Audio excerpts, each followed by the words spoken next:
ശൈലജ ടീച്ചർക്കെതിരെയും മഞ്ജു വാര്യർക്കെതിരെയും ലൈംഗികാധിക്ഷേപം നടത്തിയ പരാതിയിൽ RMP നേതാവ് KS ഹരിഹരന്റെ അറസ്റ്റ് രേഖപ്പെടുത്തി. പിന്നീട് ജാമ്യത്തിൽ വിട്ടയച്ചു. താൻ പറഞ്ഞതിൽ നിയമപരമായി തെറ്റില്ലെന്നാണ് ഹരിഹരൻ മാധ്യമങ്ങളോട് പറഞ്ഞത്. ലതീഷ് വിവരങ്ങൾ നൽകും.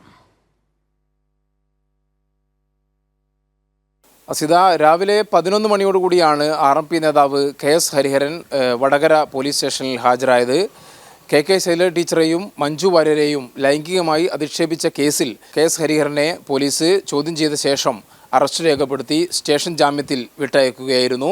സ്ത്രീത്വത്തെ അപമാനിച്ചതിനും അതേപോലെ സമൂഹത്തിൽ സ്പർദ്ധയുണ്ടാക്കാൻ ശ്രമിച്ചതിനുമാണ് ജനാധിപത്യ മഹിളാ അസോസിയേഷൻ നൽകിയ പരാതിയിൽ RMP നേതാവ് KS ഹരിഹരനെതിരെ വടകര പോലീസ് കേസെടുത്തിരുന്നത്. 2 ദിവസത്തിനകം ചോദ്യം ചെയ്യലിന് ഹാജരാകണമെന്ന് കാണിച്ച് 2 ദിവസം മുമ്പാണ് KS ഹരിഹരന് വടകര CI നോട്ടീസ് നൽകിയത്. ഇതനുസരിച്ചാണ് ഇന്ന് KS ഹരിഹരൻ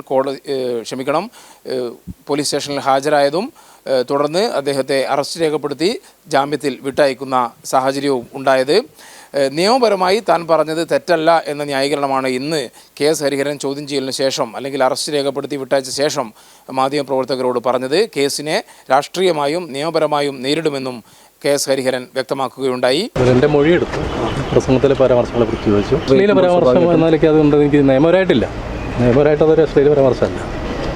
അശ്ലീലം എന്ന് പറയുന്നത് വേറെ ചിലതാണ്, അത് ഇതിനകത്ത് വന്നിട്ടില്ല. സ്ത്രീകളെക്കുറിച്ചുള്ള ഞങ്ങളുടെ നിലപാട് ഇതിന് നിരക്കാത്തൊരു പരാമർശം വന്നുകൊണ്ടാണ് ഞാൻ അന്ന് തന്നെ ഒരു പ്രസംഗം കഴിഞ്ഞ 1 മണിക്കൂറിനുള്ളിൽ എൻ്റെ ഫേസ്ബുക്കിൽ ഖേദം പ്രകടിപ്പിക്കേണ്ടായി. അതിനെ നിയമപരമായിട്ടും രാഷ്ട്രീയമായിട്ടും നേരിടാനാണ് തീരുമാനിച്ചിട്ടുള്ളത്. കഴിഞ്ഞ ദിവസം വടകരയിൽ UDFും RMPയും ചേർന്ന് നടത്തിയ പരിപാടിയിലാണ് KK ശൈലജ ടീച്ചറെയും നടി മഞ്ജു വാര്യരെയും ലൈംഗികമായി അധിക്ഷേപിക്കുന്ന പരാമർശം KS ഹരിഹരൻ്റെ ഭാഗത്തു നിന്നും ഉണ്ടായത്. വലിയ വിമർശനം സമൂഹത്തിൻ്റെ വിവിധ കോണുകളിൽ നിന്ന് ഇതിനെതിരെ ഉയർന്നു വരികയും ചെയ്തു. DYFIയും അതേപോലെ തന്നെ ജനാധിപത്യ മഹിളാ അസോസിയേഷനും പോലീസിൽ ഇത് സംബന്ധിച്ച് പരാതി നൽകിയിരുന്നു. ജനാധിപത്യ മഹിളാ അസോസിയേഷൻ ജില്ലാ സെക്രട്ടറി പുഷ്പജ നൽകിയ പരാതിയിലാണ് പോലീസ് കേസെടുത്തപ്പോൾ നടപടികൾ ആരംഭിച്ചിരിക്കുന്നത്.